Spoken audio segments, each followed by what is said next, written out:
let's go. It's time to be the GOAT. It's time to enter God mode, man, let's get it going. I wanna be the greatest, energy is overflowing. I know I'm stoking the fire, my desire's taking over, not time.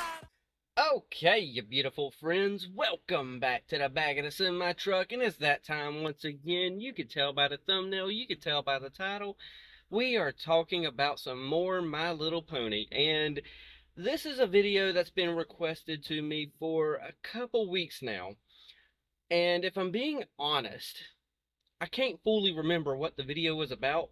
I know it's about Luna and Celestia, but I don't fully know what everything is encompassing with that video. Now, I do know who it's from, which of course, as per usual, I will leave linked in the pinned comment and in the description. Granted, yes, you might have to scroll down for the description, but that's a whole nother matter. I've been trying something new out with the descriptions, but either way on that, let me get back on track and say this is from someone that we've done once before on this channel by the name of MLP Dymos. So if you want to go check their channel out, I will have that linked. I will have this video that we are watching also linked, which is entitled The Alicorn Sisters, FIM's Most Contradictory Characters. So I don't know what I'm getting into. This is a 35-minute long video.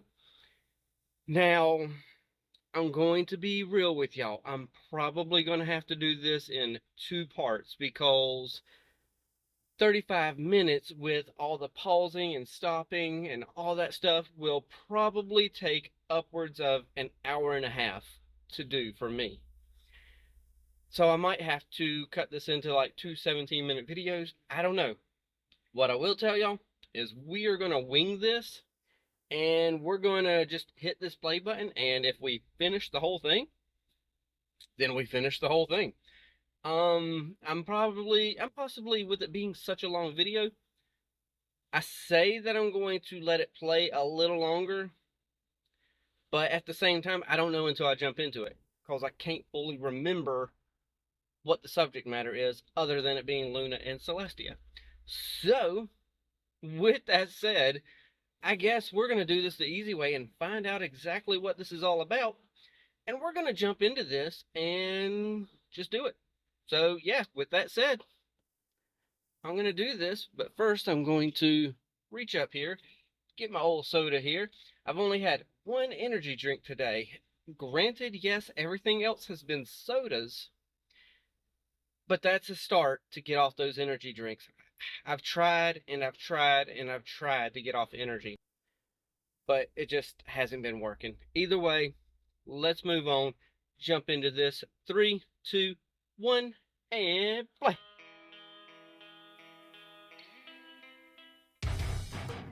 Woo! That was loud.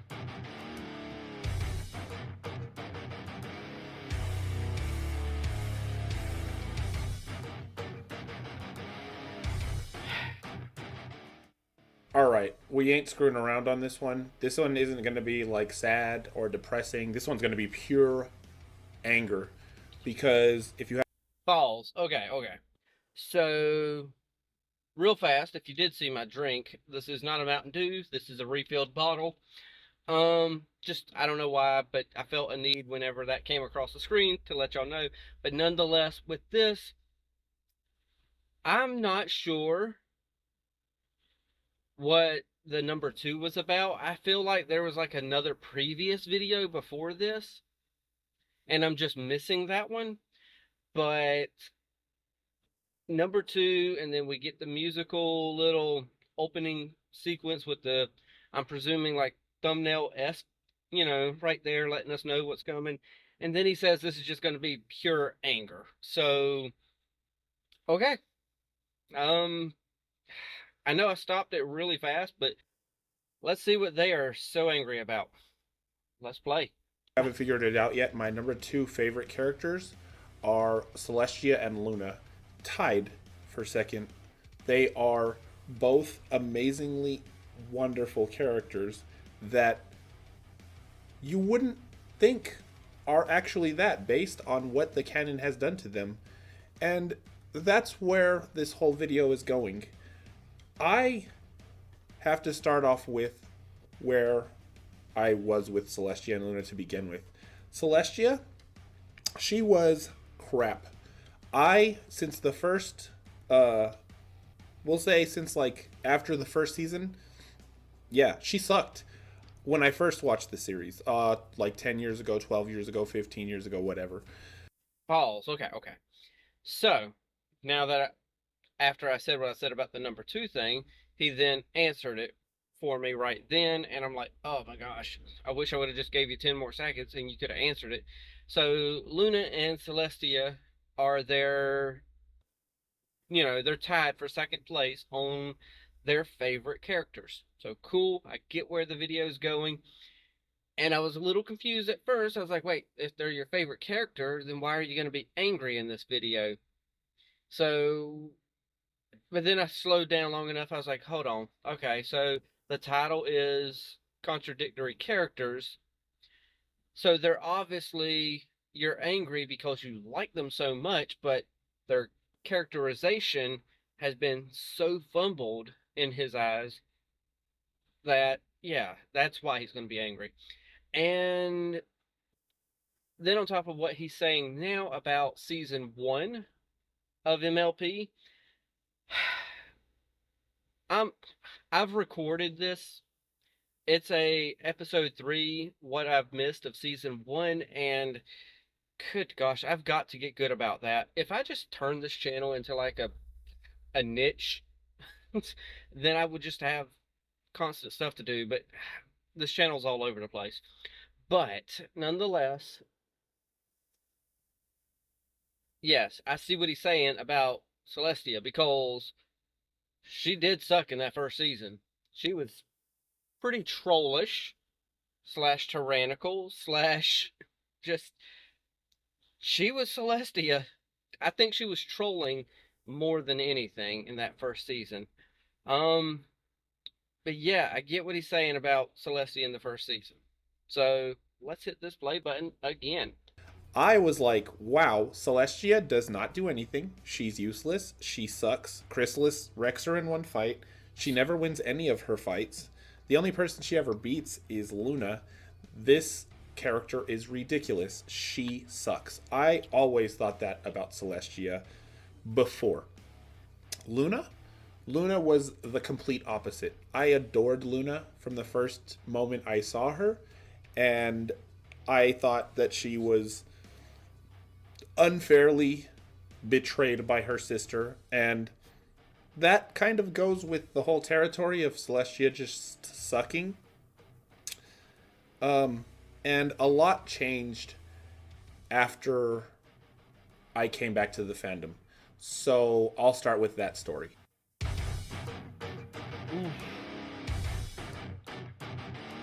Balls. Okay. Well, first, the screen I've got says the duality of Celestia and Luna.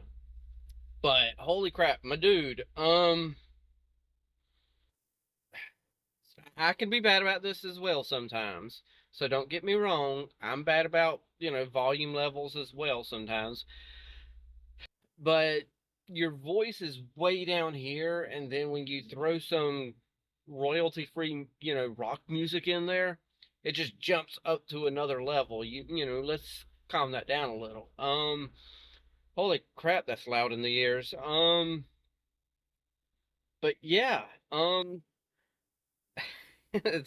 what he last said though was something to do with Luna and how she treated Luna.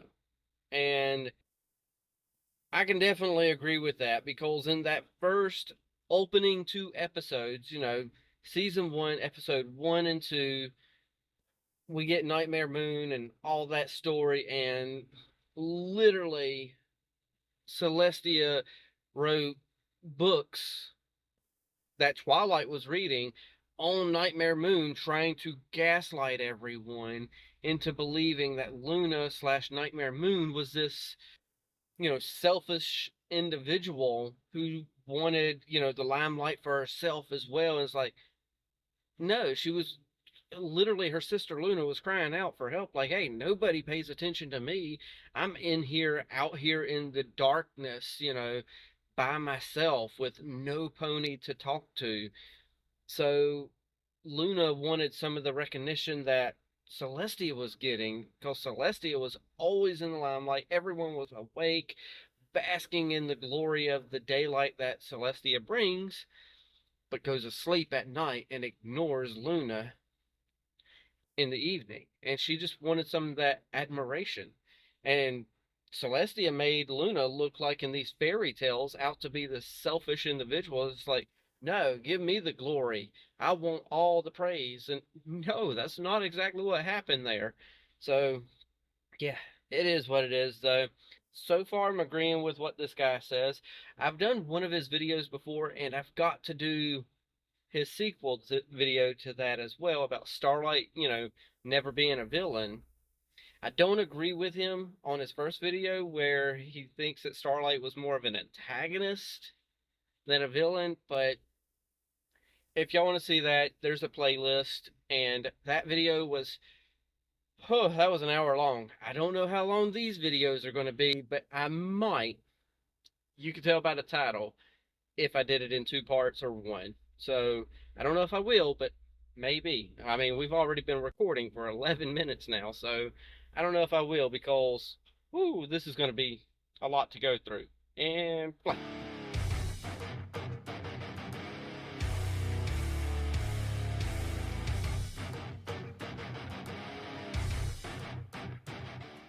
So like I said, Princess Celestia in canon is atrocious. If you look at anything in the canon with Celestia, you're just like, oh, she dropped the ball. Oh, she messed up. Oh, that after the first season and the second season opener, we got Chrysalis. Celestia literally just betrays Twilight and loses to Chrysalis immediately, and still wants Twilight to save everyone, and then doesn't apologize to Twilight. In season 3, she just sends Twilight to go do the stuff in the Crystal Empire. She transforms Twilight, but again, she does nothing to help Twilight with fixing the cutie marks. Season 4, where things start to get shaky for me, even more so as far as I remember. All I know is she does nothing against Tyrek. They just give their power to Twilight and are like, please handle this. She does nothing when Chrysalis retakes over and kidnaps everyone. She does nothing in the movies. She literally instantly gets captured while doing nothing but telling Luna what to do. She does nothing. She loses. She gets beaten. In season 9, she gets beaten by... Her and Luna get beaten by Cozy Glow because they're idiots and they don't know how to use their magic, or even like about Grogar's bell and that it can take power. It's just a mess. Canon Celestia, absolute trash. Pause. Okay. Canon Celestia, absolute trash. Okay, I get his opinion. I get where it's coming from. So what I'm trying to figure out in my head now as I'm listening to it, him go on, I'm trying to figure out how Celestia and Luna are tied for his number 2 favorite characters. Granted, he does keep saying in canon. So, I mean, I don't know. I mean, is there like some, fan fiction or something that's out there that's going to make him where it's like, oh, this is why I love them, though. But that's not the show. If it's fan fiction, I'm sorry for anybody. It's not the show. So you can't really use that as like, hey, this is why I love them. I don't know. I'm pretty sure that they're going to end up being like, this is why, outside of fan fiction. But to tackle what he was saying just then about Celestia and making Twilight do every flipping thing, this is tackled in My Little Pony, Friendship Forever. No, Friends Forever. Friends Forever. That's the comic book. My Little Pony, Friends Forever. I think it's issue 3. It's a what Friends Forever, the comic book, does is it pairs two people up together for the most part, just two. I haven't really delved into it too much, so I don't know all the ins and outs of it. It could be more than just two, but from what I've seen so far, I'm on like issue 3 or 4. We've got a pairing of Celestia and Spike, and they're going off on an adventure together and getting something for Twilight's birthday. And in that comic book, Celestia and Spike are talking, and Spike literally asked Celestia, "So all this time you could have been helping Twilight and taking care of all these things?" And Celestia literally admits, like, "Yeah, I could have done taking care of all this stuff, but Twilight's gonna have to learn this stuff, so I'm just letting her deal with it." So yeah, I seen her struggling, but you know, how else is she gonna learn? Is pretty much the gist of what she said.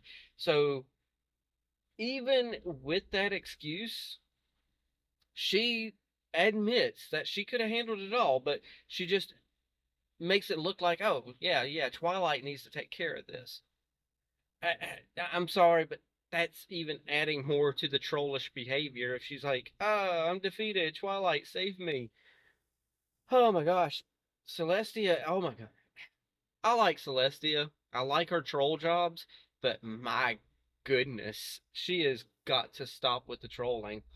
But yeah, holy crap. I'm not a big fan of her, but at the same time, I am. It's hard to explain. Let's continue this. Like, So, anyways, what happened to me was I had a medical condition and I couldn't see. I was almost completely blind in both eyes. And I didn't have much to do. So I was like, what can I do? And I thought of fan fictions. And then I thought of Scribbler. And then I thought Scribbler made a whole bunch of really good fan fictions. So I started listening to fan fictions again when I couldn't see. And three that really, really, really hit hard, that slapped like super a lot, were these ones: Timeless, Lost and Found, and Into the Depths. Now, these are all incredibly good in their own ways. I'll give you a little rundown. Into the Depths is about Twilight going to investigate a thing with Luna in the Castle of the Two Sisters, the ruins of them, and they get they go missing. So Celestia goes with some of her guard to try and find them. And Celestia in this story is so freaking cool. In Timeless more focuses on Luna, but it shows just how great of a sister Celestia is and just how powerful she is. Again, showing how awesome she can be. And then Lost and Found is more of a story about Applejack and Fluttershy, but there are parts with Celestia and Twilight and them trying to help as well. And once again, it shows what an amazing character Princess Celestia is. When I couldn't see, got so much reverence and respect for the character that Celestia is, because I was no longer just buying into what the canon was selling me, which was Celestia literally is useless. Celestia in fanon is generally so much more impressive and amazing than she is in canon. pause. Okay, so yes, that is the direction that they're taking here, and that is.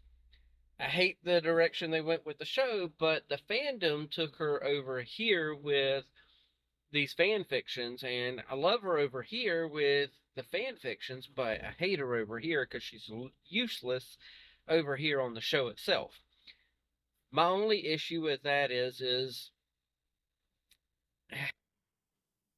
that actually it ain't an issue. This is their own personal opinion that Celestia and Luna are their favorite characters because of what the fandom did with them, not because of what the show did with them. So I might not agree with it because I'm one of these people. I like I like everything to be canon, with the show itself. So when I judge my favorite characters on something, I look at the show. I don't see what the fans can do with something and then judge my characters off of the fans and what they've done with them. I judge it by who the creators are and who wrote the show and what they did with the characters in canon with the show. So, yeah, I can get where he's coming from when they're telling me I love I love the character because of this stuff. I haven't listened to none of those fan fictions that they're talking about, and honestly, I hate saying it. I probably won't ever have much time to do that, but that's just me and my things when I'm ranking characters that I like the most. So, but, if they could find enjoyment in that character due to the fans, I can't really knock it. So, I might have had some thoughts at first about it, but then when I slow down long enough to think about it as I'm working it out in my head in real time, it's like, you know what? I'm not going to knock somebody just because they like the character for who the fans made them instead of what the show made them. So, yeah, I can't disregard, what they're saying. Let's continue this and play. And it's really easy to prove that. Let's get into some of the things that canon shows Celestia and Luna are capable of, and what valleys, just abysmally low valleys, their character arcs go through.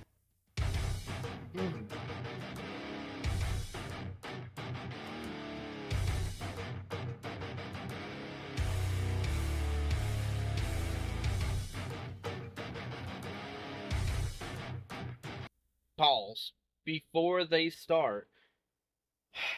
I am sorry for the volume for every time there's a transition into a new subject with the rock music just playing loudly all of a sudden.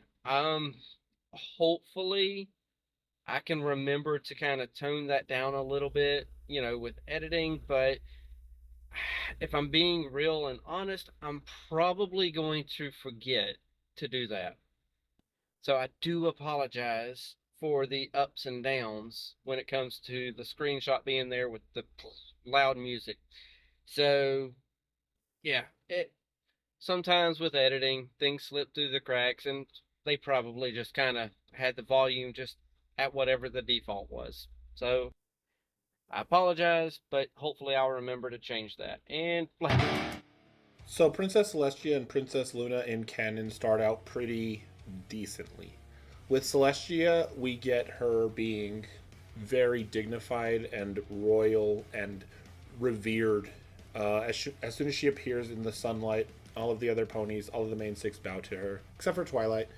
And then Luna's first appearances, she's Nightmare Moon, obviously, and then she gets transformed into her smaller form. But she's respected too. They like her as well. And one would think, okay, so this is royalty. These are the higher ups of the kingdom, literally the highest you can go. Let's see what they're going to do with them. And it doesn't take long at all for them to start bumbling them. As early as season 2, episode 1, Celestia is already just failing. She has in her care the elements of harmony, and she's placed them in a place that is apparently supposed to be inaccessible. And she gets them out so that they can use them, the main six, on Discord. Guess what? They're not there because Celestia failed to take care of them. False. Okay, so I wasn't going to pause there, and you could probably tell because I didn't do my normal thing like that. But in my head, I'm thinking to myself, no, the bumblingness of Celestia well, in my opinion, she did a troll move on this episode, but for the matters that I'm talking about here, I'll use it in a different context. But the bumblingness of Celestia started in literally the next episode after the premiere, season 1, episode 3, because literally what happened in that episode is literally, Celestia sending 2 tickets to the gala. And she sent those tickets with Applejack standing right there. Was it Applejack? I think, yeah, it was Applejack because Rainbow Dash was up in a cloud eavesdropping. She sent those 2 tickets with Applejack right there. And yeah, so she only has 2 tickets, but she just got 5 brand new friends. So Celestia didn't think twice about it and just sent 2 tickets when Twilight has 5 other people to now take. Granted, by the end of the episode, she's like, oh yeah, here you go. But Celestia knows that she made friends. She supposedly sent her to make the friends. And then to only send her 2 tickets in front of one of those friends. Granted, in my own head, and I think this is true for the show, I think Celestia only sent 2 tickets because she intended for 1 ticket to be Twilight's and the other ticket to be Spike's. But we know that Celestia knows who's around when she sends stuff because at the end of that episode, something happens to where I know she knows what's going on even when she ain't there. So she knew Applejack was there. So she's fumbling everything, but whatever. I digress, and we are going to continue. And Already, as early as the first episode of the second season, we're already seeing Celestia fail. And this is a failure, the first failure, if you don't consider her failing against Nightmare Moon in the initial episode as well. We don't really know if she lost against Moon in the first episode and Moon took her, but this is the first that you could say for sure, oh yeah, she messed up here. Then, in Season 2, Episode 25, a Counterlot Wedding, Celestia fails again, because as we all know, Cadenza, or the fake Cadenza, is Chrysalis, and Twilight calls her on that. And everyone turns on Twilight. Celestia bashes Twilight and tells her you've got a lot to learn, and then leaves her. And Celestia is just completely wrong here again. She instead of trusting her student, she decides to berate her and then leave her alone. And Twilight was right again. So Celestia is just an idiot here as a character once again, and that's not even all that happens in this climax that she completely and utterly fails. Then, by some miracle, we get to see Celestia actually fight. And I say fight loosely, because all that happens is she shoots a single ray of light, of magic, at Chrysalis, and gets overpowered and loses. And this is by the second season, the final episode. How already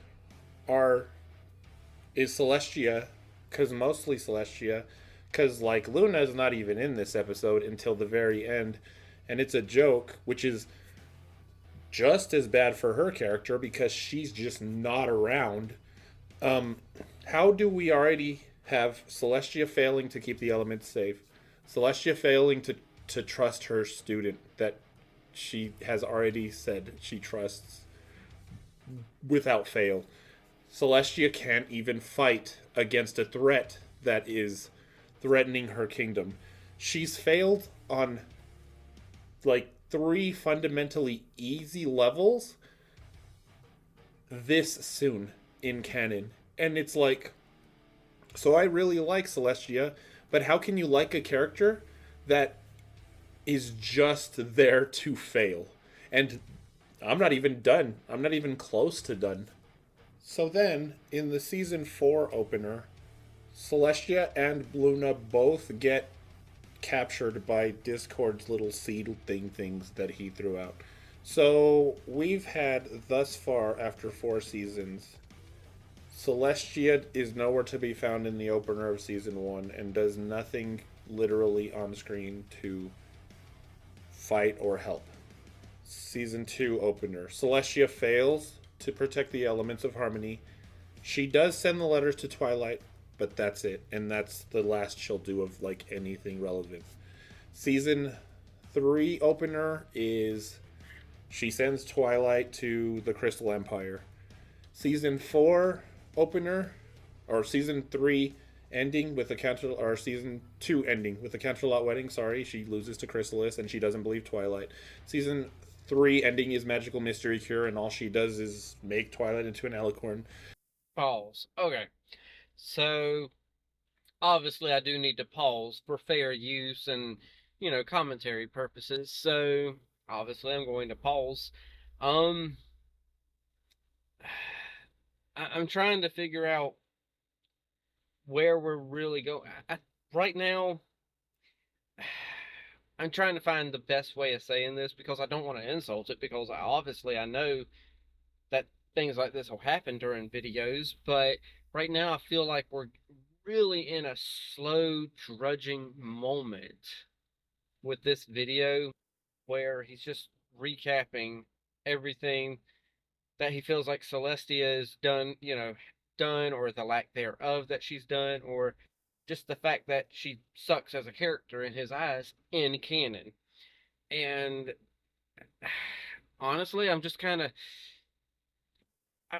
of at a loss of like, okay, what do I say here? Because there's nothing really to say to commentate on, because we're just recapping stuff as to why Celestia sucks. And I get that that's the point of what he's doing, because really what we're doing is laying the groundwork of, hey, this is the canon part of the show, and this is the opposite side of it, because, that's kind of what this video is about. It's the duality of the two. Like, this version of them sucks, but I absolutely love this version. So I get why we got to do this a little slow, but at the same time, it's like, come on, let's pick up the pace. Either way, let's continue and play. Season 4 opening, she gets captured by Discord's little plant things. And what really sucks here is this invalidates Celestia and Luna's defeating quote-unquote Discord with the elements of harmony, because this was all just according to Discord's plan. He didn't really care about being defeated or whatever. He was playing the long con, and he was just going to beat them here anyways. So, like, they even... One of the W's that the sisters have, it's like, no, that was actually according to Discord's plan. And then, we also get even more just horrible defeats.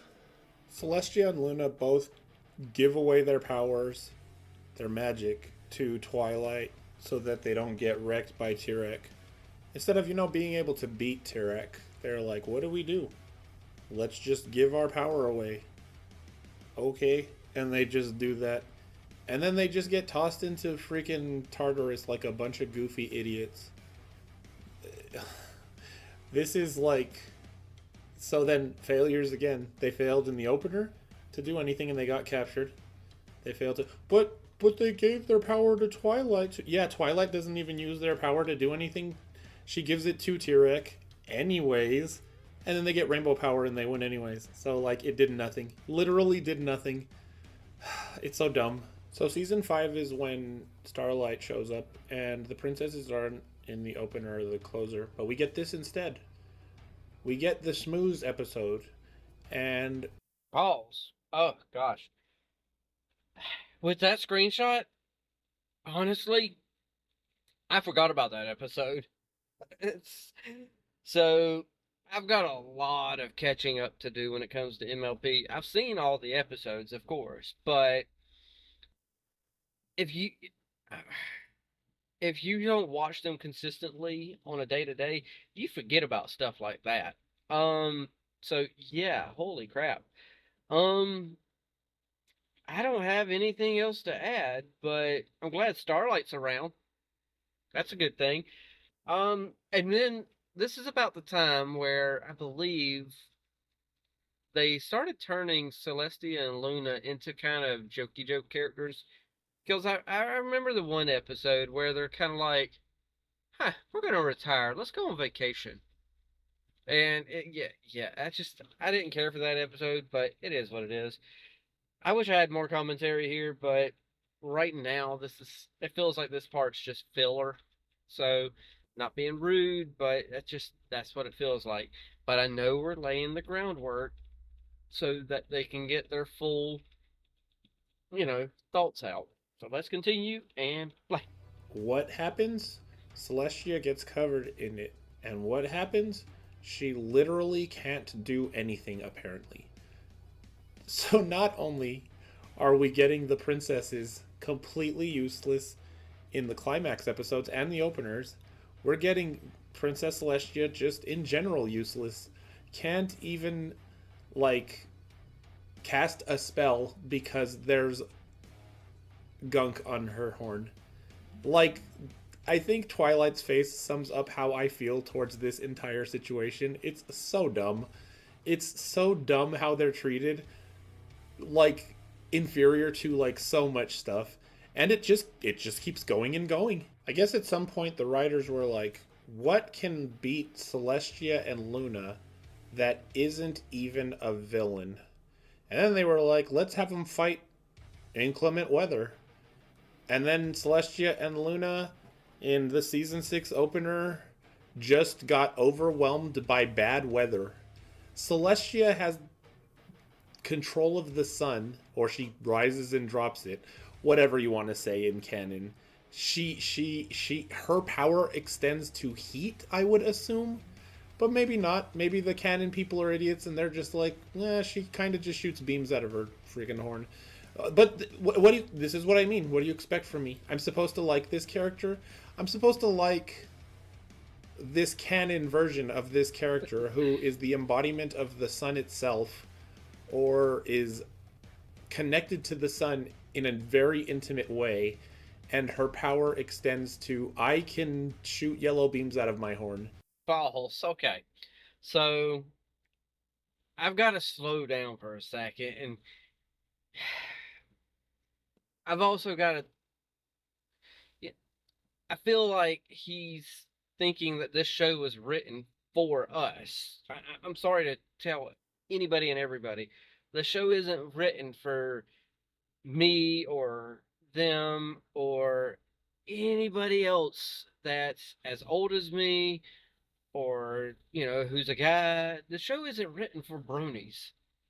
The show isn't written, it's for families to have something family friendly.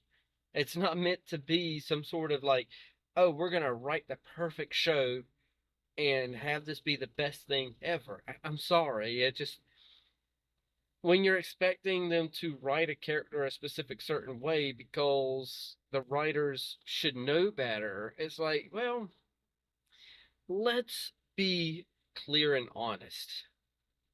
This show was meant, yes, I know Lauren Faust, she says that it was meant for all ages, for the whole family to be able to sit down together and watch it. I get that, but let's be honest with it, though, at the same time. This show was originally intended, let's be real, the toys, they are for girls. You know, so this show was intended for 7, 8, 9, maybe 10, 11, or 12-year-old girls. That's what this show was intended for. Because it found a different audience, though, doesn't mean that they were going to write specifically for that audience. You want an episode specifically for that audience?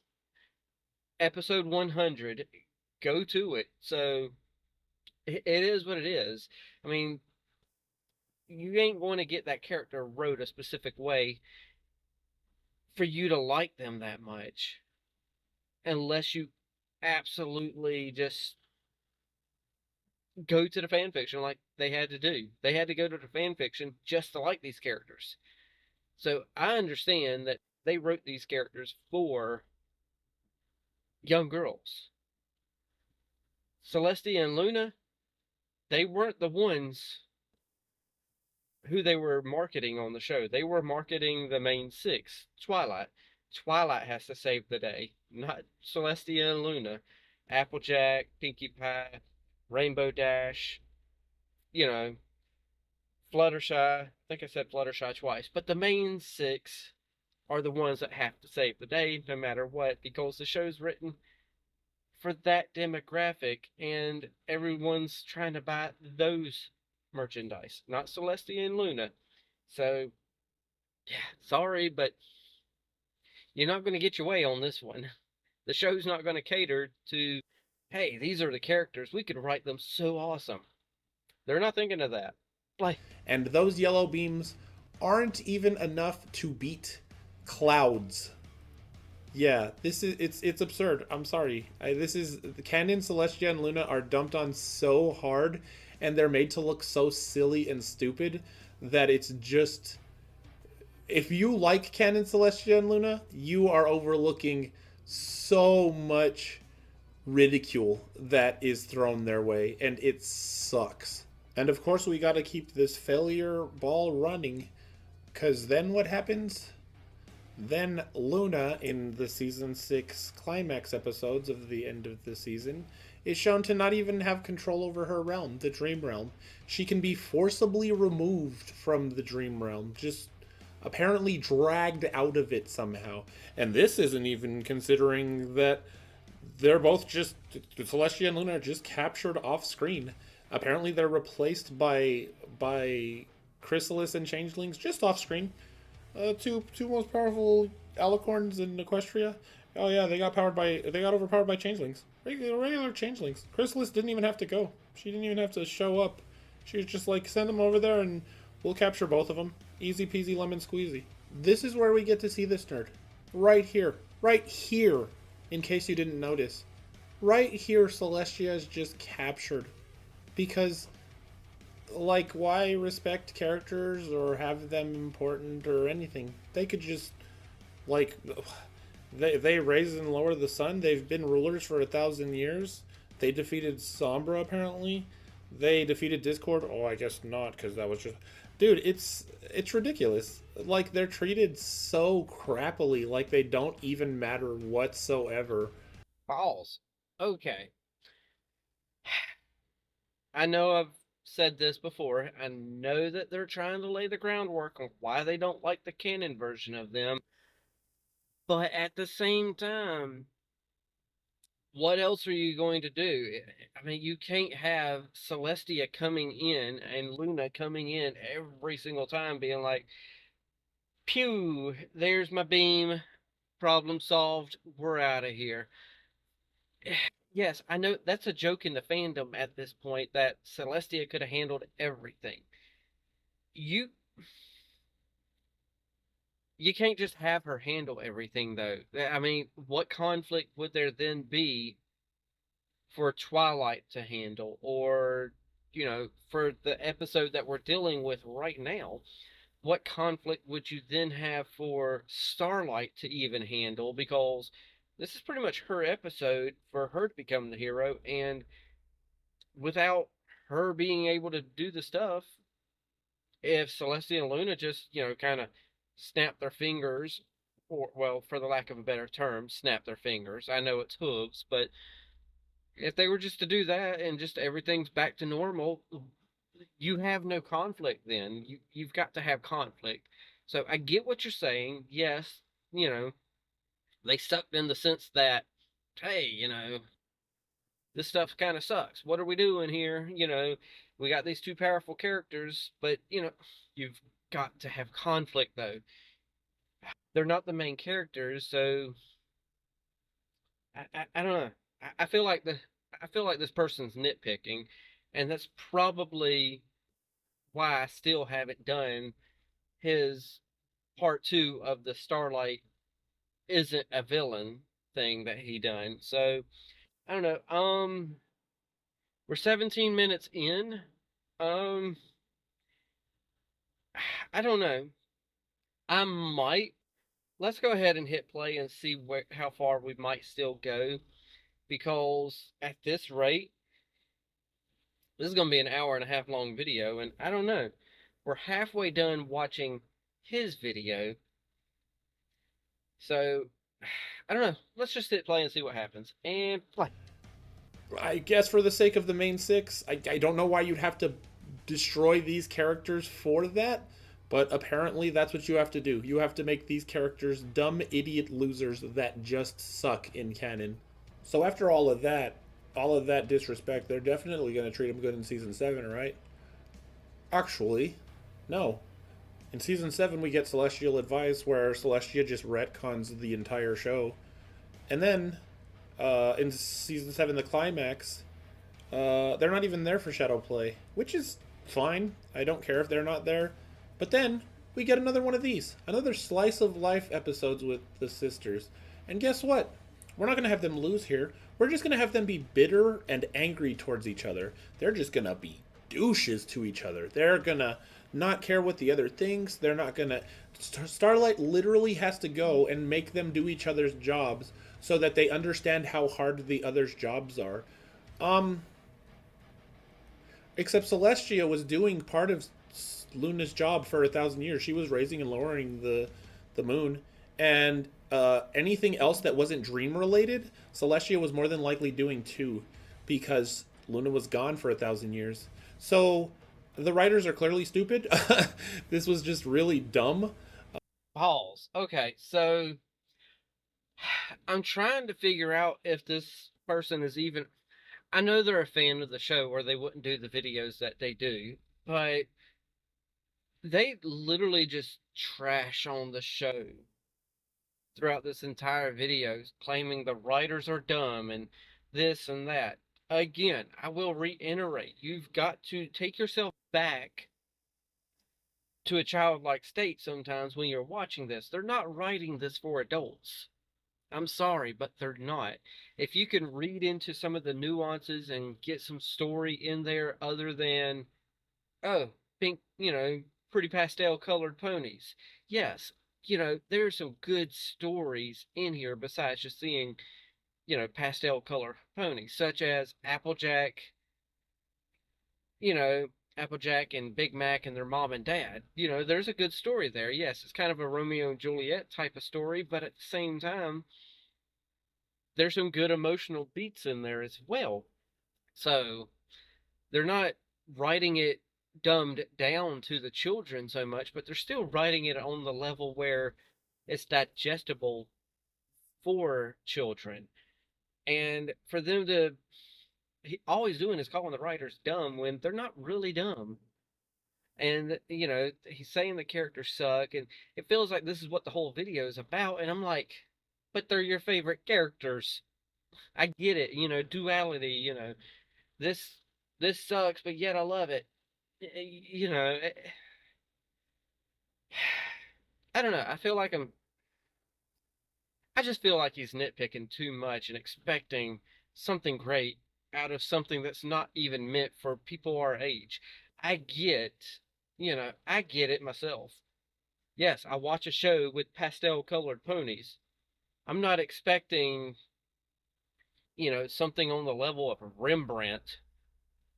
Granted, yes, I know Rembrandt's musical and stuff like that, but I'm not expecting that type of masterpiece when it comes to this.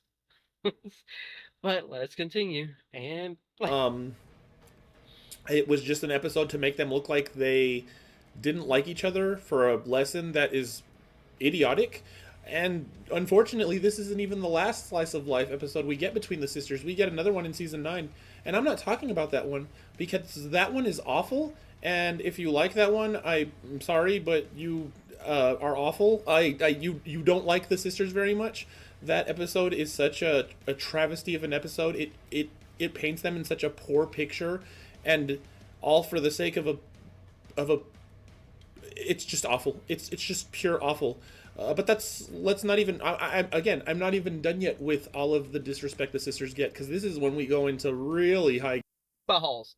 Okay, so I can tell you right now, the episode that he's talking about is the episode where they're like, "Oh, we're gonna retire and just go on vacation."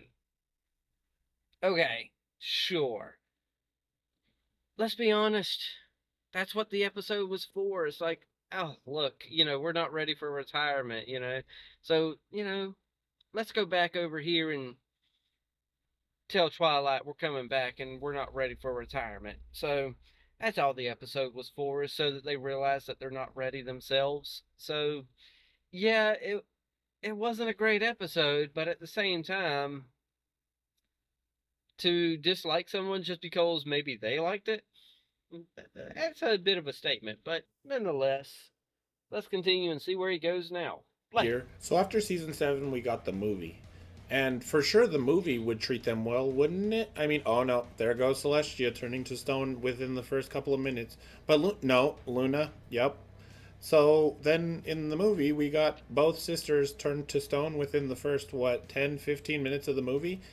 And then they're just stone the rest of the movie? That's what we're getting out of the entire movie with the sisters. They're just beaten by Tempest Shadow. A joke of a character, a joke of a villain. They're not even beaten by the frickin' Storm King, the actual villain of the movie. They're beaten by doofy idiot pony that doesn't have a horn unicorn. Fantastic. So we're just going down to the depths now. We're just kicking them as they're lying bleeding on the floor. Okay, what else can we do to them? In the climax episodes of season 8, a literal child who doesn't even have magic, a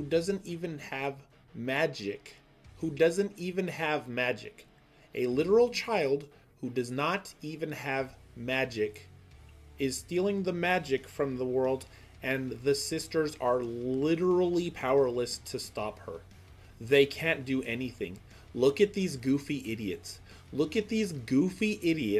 Marching to Ponyville because I guess they're deciding not to fly. Who even knows with these goofy idiots? They can't use magic though. They're just walking because they're powerless to stop a child who doesn't even have magic. A Pegasus child. This is how far the sisters have fallen by season 8. Falls. Okay, so I'm trying to figure. This is only the second video of his that I've watched. What I'm trying to figure out right now is, what exactly is this, like a shtick that he does? Because, I mean, does he just hate on MLP? Does he claim to love it, but then just shows nothing but disdain and hate for it? Because it sounds like all he's expecting from Luna and Celestia is for them to come in and just save the day every time they turn around. But all he's doing is not realizing, oh, they're background characters. They're not the main ponies that we're focused on. So obviously there's going to have to be some MacGuffins in there to kind of take their powers away and, take them out as a threat to the, the bad guys of that season. They're not the main characters. You're not going to get all-powerful characters who can come in and save the day every single time it turns around. Now, in the stories that the fans write, the fan fiction that you love so much, then maybe in that, when they're the main focus of the story, they'll become powerful. Go figure. I'm going to be real. I'm getting a little frustrated with the guy because all he's doing is harping on how terrible it is without taking anything in consideration. Let's continue though. Not even able to help stop a child from taking the magic. They're just walking like a bunch of doofy idiots. My God. But hey, at least they didn't... Oh, they did lose to that child. They literally got their magic stolen directly because that child had a bell. A bell that just defeats the sisters. So, let's see. The sisters literally beat no one. I mean, the Sombra thing you could say that they have, but that was not shown in canon. Discord, that was not really even a legitimate win because Discord clearly didn't care and then would have just absolutely destroyed them later with the seeds. Chrysalis beat Celestia. Luna wasn't even there. Regular changelings overpowered them. Tirek, they gave their power away and it didn't even matter because Twilight ended up beating him with the rainbow power. Who else is there? Cozy Glow. beat them with the bell, and before that was going to literally take all of the magic away if it wasn't for the young six. I guess Celestia beat Luna, Nightmare Moon, with the elements, and then even in that case, not really. She just made her leave for 1,000 years, in which case Luna came back, or New Moon came back, and then it had to be Twilight and them to beat her. They didn't do anything as far as winning or like anything like that, or even succeeding in any sense of the word. All of Celestia's quote unquote success came from asking Twilight to do things. And like, it's so wild and so bad that most of the fans that have watched this series have just literally gotten to the point where they're like, oh, well, it's probably because Celestia knew, so she... Yeah, I did the same thing in my stories, because what else do you do? What else do you do with these characters? If you like them, like, in canon, that's fine. You can do whatever you want. But they're written so atrociously bad as far as actually liking them goes. It's like liking two losers. There's no way you can consider them anything else in canon, unfortunately, because the writing for them is so atrociously bad that they're just losers. And I'll just show one simple, easy to understand scene to prove that fans hold them in such higher reverence than the writers of the show ever. Pause. Okay. Before he does that, yes, I let the clip play a little longer. Plus, I was trying to stretch my leg and stuff like that because somehow I'm sitting here and I'm going to be watching this whole thing. I'm just going, this is going to be a long video, so it is what it is.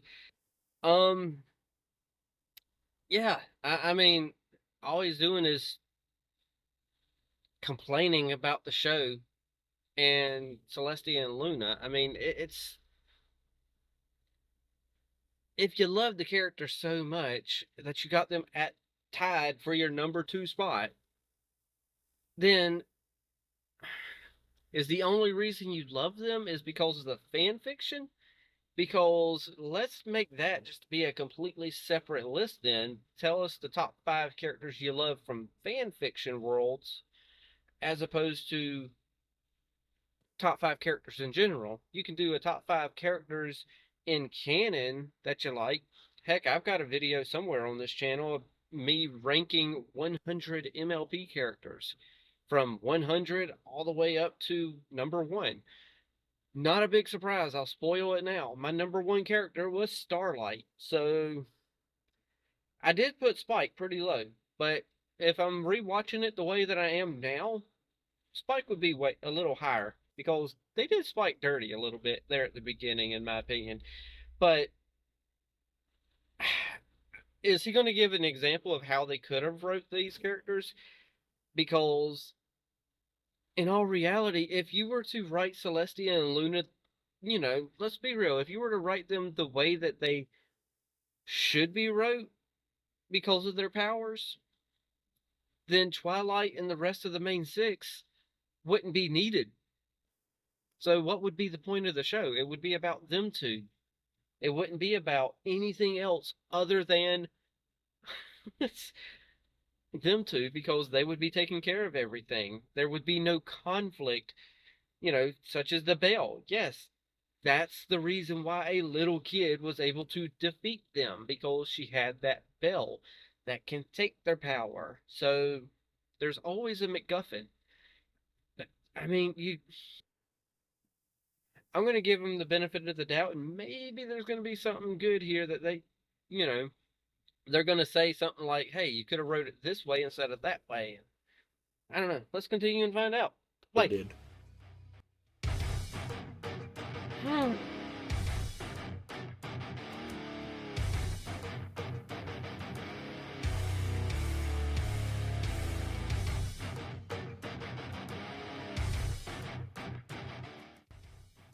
I was thinking of dropping some excerpts from Into the Depths and Lost and Found in Lost and Found, the dialogue and the expression of Celestia and her basic carrying of herself is so very brilliant. It works on so many levels. Pause really fast though before they continue. I'm looking at the time right here, right now. We are 24 minutes and 52 seconds into this video. So he spent 24 minutes out of a 35-minute video complaining about the characters that he's claiming that is his number two, tied for number two favorite characters in the show. That bewilders me.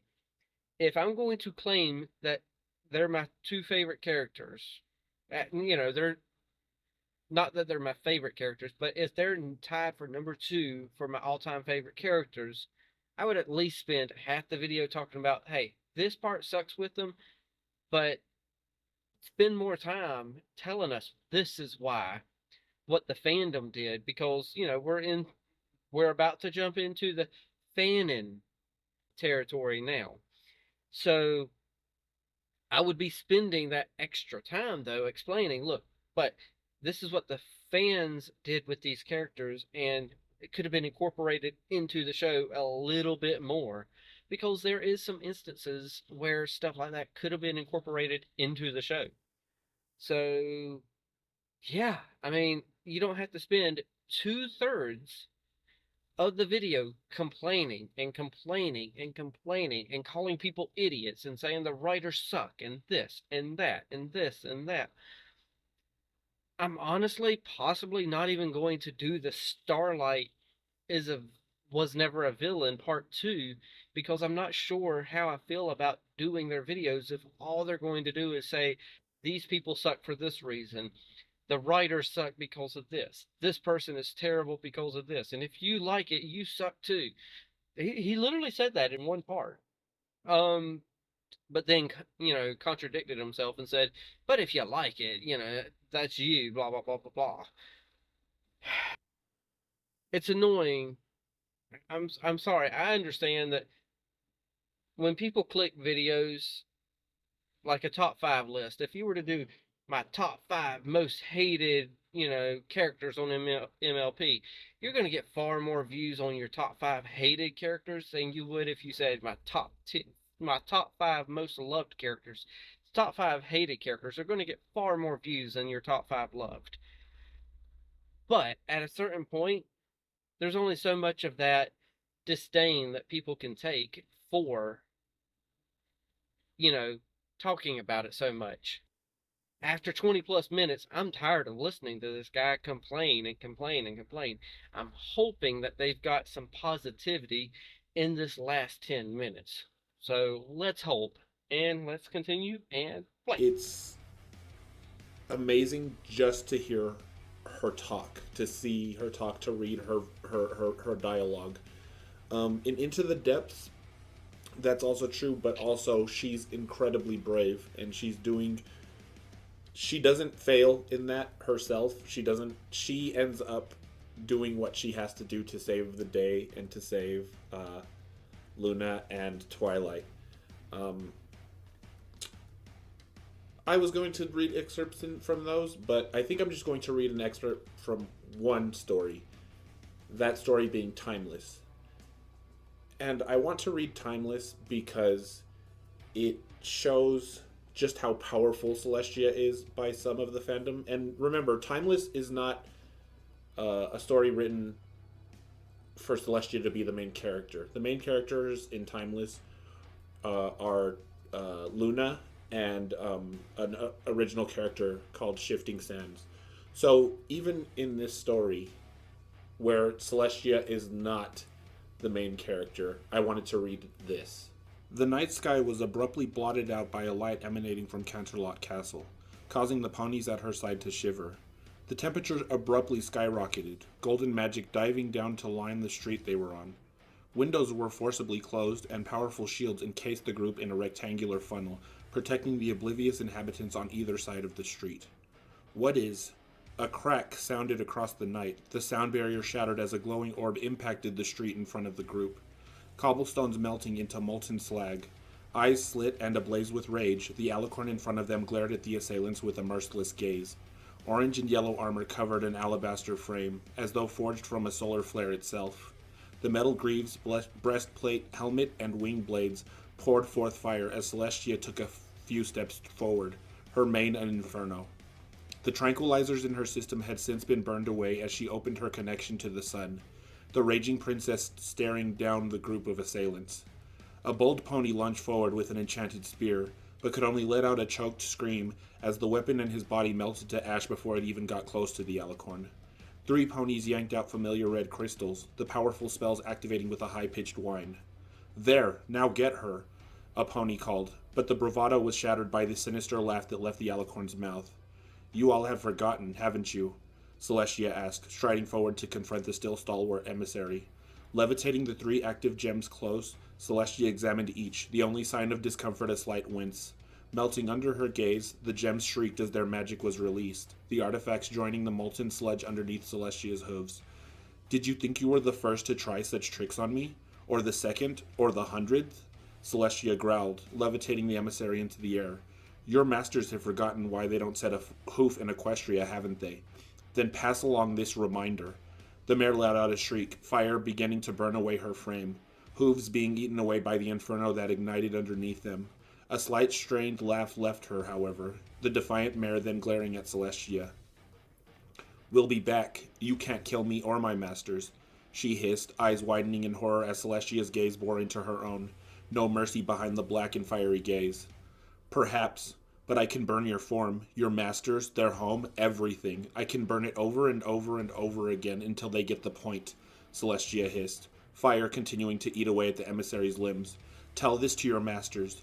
They can send their assassins, their armies, their legions, against me. I will withstand them all, but you will stay away from my sister, from Shifting, from Twilight and her friends. You will not touch them." The ethereal mare let out a final pained shriek of agony, fire burning away her frame into mist, magic escaping her broken body with a thunderous snap. As Celestia's gaze then turned to the 40 ponies frozen in place, the temperature began to rise once again. "You wouldn't kill us. We're your subjects. You're merciful," the nearest pony stuttered, the hateful gaze of the Solar Princess now locking with his. "Mercy? You tried to kill Twilight," Celestia whispered, her horn igniting as a solar flare surged from her body, swirling around her flame like a living animal. The directed inferno then charged, blasting through the shielded street as the stars above were blotted out for a moment.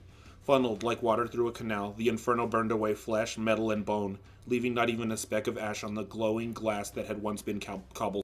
Balls. Okay. I was trying to allow him to read the entire excerpt that he wanted to read, but at the same time, I can't just let this thing play for 5+ minutes and not give any type of like commentary because, again, I know I repeat myself sometimes, but fair use, gotta have something to talk on. But, okay. Here's the problem, though. He's trying to compare apples to oranges. The fandom writing fan fictions compared to a show that is targeted towards a completely different demographic.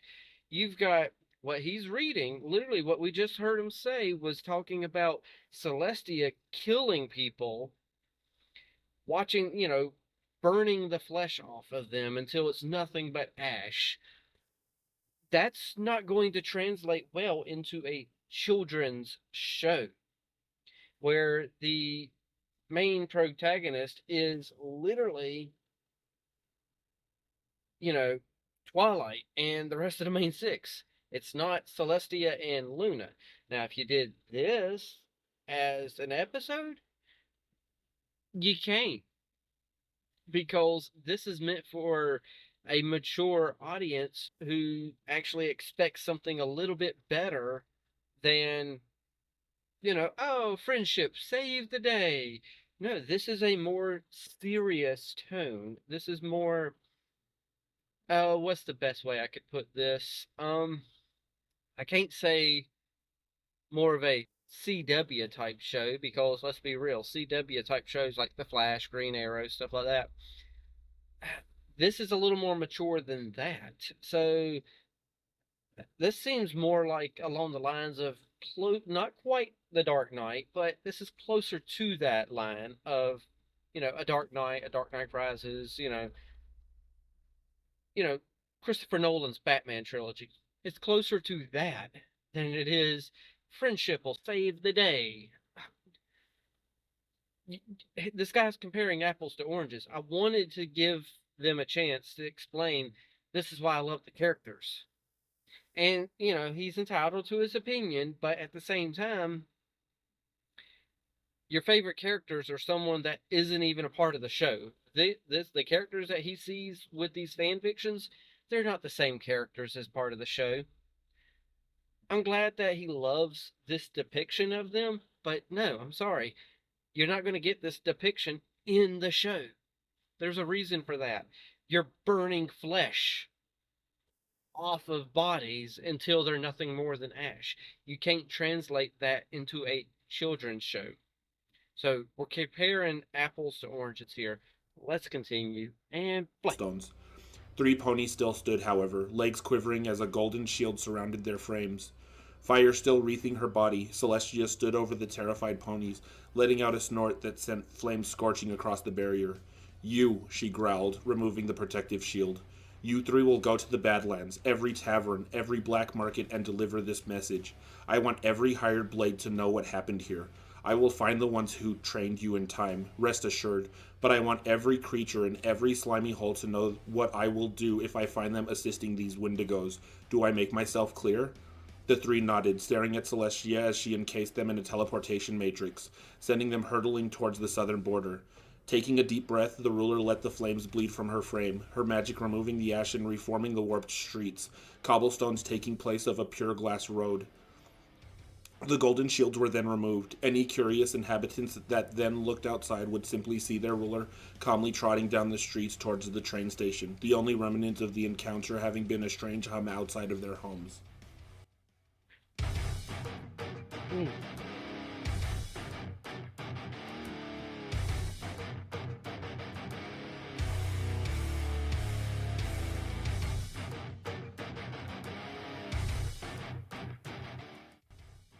So as an Immortal Sisters fan, everyone has a choice. You can like the canon Celestia and Luna, you could like the comic Celestia and Luna, or you could like Celestia and Luna from other things like the fan fictions. Canon Celestia and Luna, yeah, they lose a lot. They couldn't beat Chrysalis. They lost to Chrysalis twice, in fact. Celestia lost to Chrysalis 1v1. Then she was captured, and so was Luna, captured by Chrysalis. They couldn't do anything to Tyrek. Tyrek was coming, and Celestia literally... They all just gave their power away to Twilight because they were like, we can't beat him. Too strong. Pause. Okay. So now what he's going to do is just reiterate why they suck some more. So I guess I'll just go ahead and... Okay. Again, I understand where he's coming from, but at the same time, he's also got to understand where the writers are coming from. As a writer of My Little Pony, how am I going to take out the princesses? Because they are pretty powerful. So how are we going to take these princesses out so that Twilight and her friends can come and save the day? Oh, well, we do got this magic bell from Grogar. Oh, and we do got this little aspect of, Sombra, and, we're going to have to write something to make it where they don't just come in and save the day every time. They're not the main characters. They can't save the day every single frickin' time. As much as I came into this thinking that we were going to get, not necessarily like, okay, these are my two, these 2 sisters are tied for my, second favorite characters in the whole entire MLP. Okay. I didn't think that's what I was going to be getting, but I thought we were going to get the duality of the sisters. Okay. That was close to the title that they had.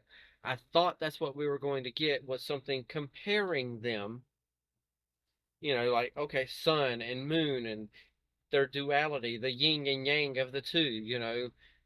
But then it started. Okay, I was like, okay, the duality of show version of the canon version of the sisters compared to the fandom canon version of the sisters. I thought we were going to get that little duality of it, but no, he's literally spent maybe 5 minutes on the fan portion, and that 5 minutes was reading an excerpt from one of the fan fictions. So we haven't yet to see an opinion as to why the fandom and the fan fictions have written them so much better. We've just gotten an excerpt read. And yes, is it written, fairly good? Yeah, it's written fairly good. But it's written for a more mature audience. That's why you're going to get something a little bit better. I know I'm repeating myself, but the constant complaining is just like, oh my gosh, you're complaining about two characters that aren't the main characters who, they're not the ones who are written to save the day every single time. So of course there's going to be MacGuffins in there to take their powers away and make them a little weaker. Let's continue. I'm trying to get done with this. Play. They couldn't beat Discord. Celestia had the girls handle it, and then if you want to consider before when they used the elements, that was all part of Discord's plan. He ended up throwing the seeds, and that would have beaten Celestia and Luna anyways later. They couldn't beat Cozy Glow. Cozy Glow was going to steal the magic the first time. They lost their magic, and the second time literally uses Grogar's Bell to defeat both of them at the same time. That's just their fights. What about when they're just slice of life? You have stuff like a royal problem where they're at each other's throats and they just dislike each other so much and don't care about the other so much that there is a friendship problem, not even a familial problem, a friendship problem that they can't handle themselves. And this is after 1,000 years separated, by the way. You look at Sparkle 7. Again, Celestia just doesn't listen to Luna because why listen to your sister? We're just gonna we have learned nothing. Then there's that other episode I don't talk about in season 9. Again, just fighting with each other and being bitter and unhappy. Balls. Okay, so I'll talk about it a little bit if he won't. That is the episode where they're claiming they're gonna retire. And yes, it was not a great episode. I get it. Because they then go to, I think they went to the beach, if I'm not mistaken. And it kind of sucked. Is he wrong in that respect? No.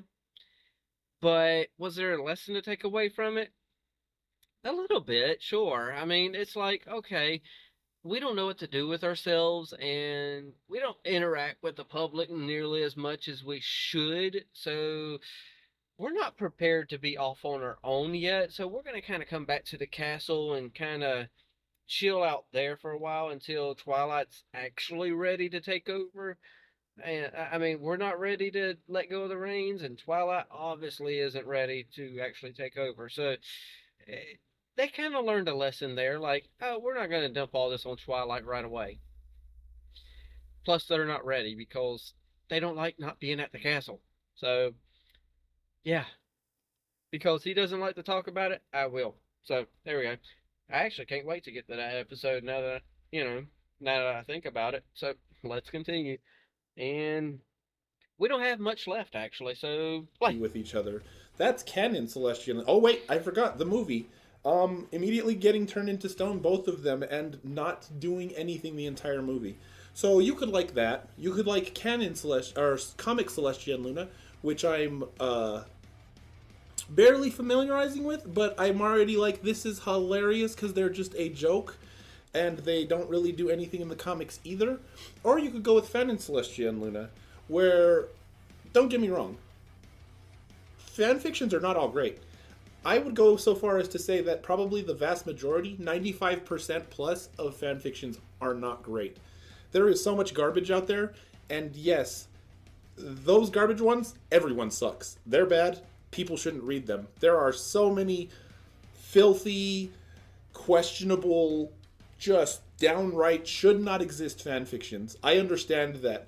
I implore you that if you are looking for more in-depth, great stories for these characters, to look for specific fan fictions, because yes, there is a lot of garbage out there. None of it deserves to exist, but the special ones, the ones that are good, those ones are worth your time. I'll link the 3 that I mentioned in this video. But yeah, you Pause. Really fast. I'm trying to think. Yes, really fast. You know what? I paused it for nothing because the thought that I had in my head, I'll be real, it slipped away. So that's what we get when we try to do these things on the spot and have this commentary as it's happening. Sometimes I make mistakes and it just slips through the cracks, and it is what it is. But we're going to just let this play out, and then I'm going to give some final thoughts real fast and do my normal outro and all that good stuff. But yeah, let's let this continue. And it's only like a minute left, so we're going to let it play out the rest of the way fully. And like, you heard how insanely cool Celestia is in Timeless. I didn't read it to you, but the other 2, Celestia and Luna, are just as cool. And that is what made me love them. That is what made me put them as my number 2. That is why they will probably always be my number 2. I love the sisters, and it's easy to choose. The canon does them no favors. The comics do them no favors. The fanfics that are good, that's where you want to go if you want to see the true potential of Celestia and Luna. Also, thanks for watching if you're this far in. Hopefully you keep watching and keep enjoying. okay, so there you go for that. Yeah. I'm gonna let that play out, and it's already finished, so we're here on full screen again, and we're gonna move that microwave just a little bit. Yes, there is a microwave right here. We are in the back of a semi-truck. If I was to touch right here, I'd be touching a fridge. So let's try to, hopefully that doesn't make some little buzzing sound. Nonetheless, though, yes, to the one that suggested this video, please take my complaining with a grain of salt. I do not regret sitting here and watching it. Well, I do a little bit. We've been sitting here for like an hour and a half. My knee is killing me. But I don't, by no means.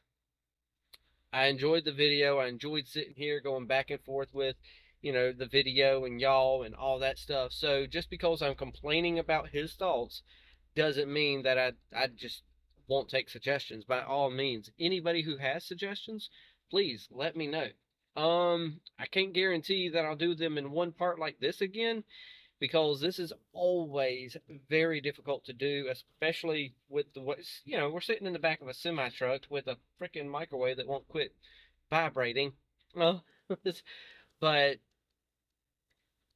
yeah, don't take my complaining as like, oh, he doesn't like my suggestion for a video. Don't worry about that. I like having videos that I can complain about, because literally this whole video of his, it's great if you enjoyed it, all that good stuff, all that good stuff. It's great if people enjoyed the video. I enjoy his video for the most part, with the exception of constant complaining. He didn't give us like a review on, this is why I like this fandom version of Celestia and Luna.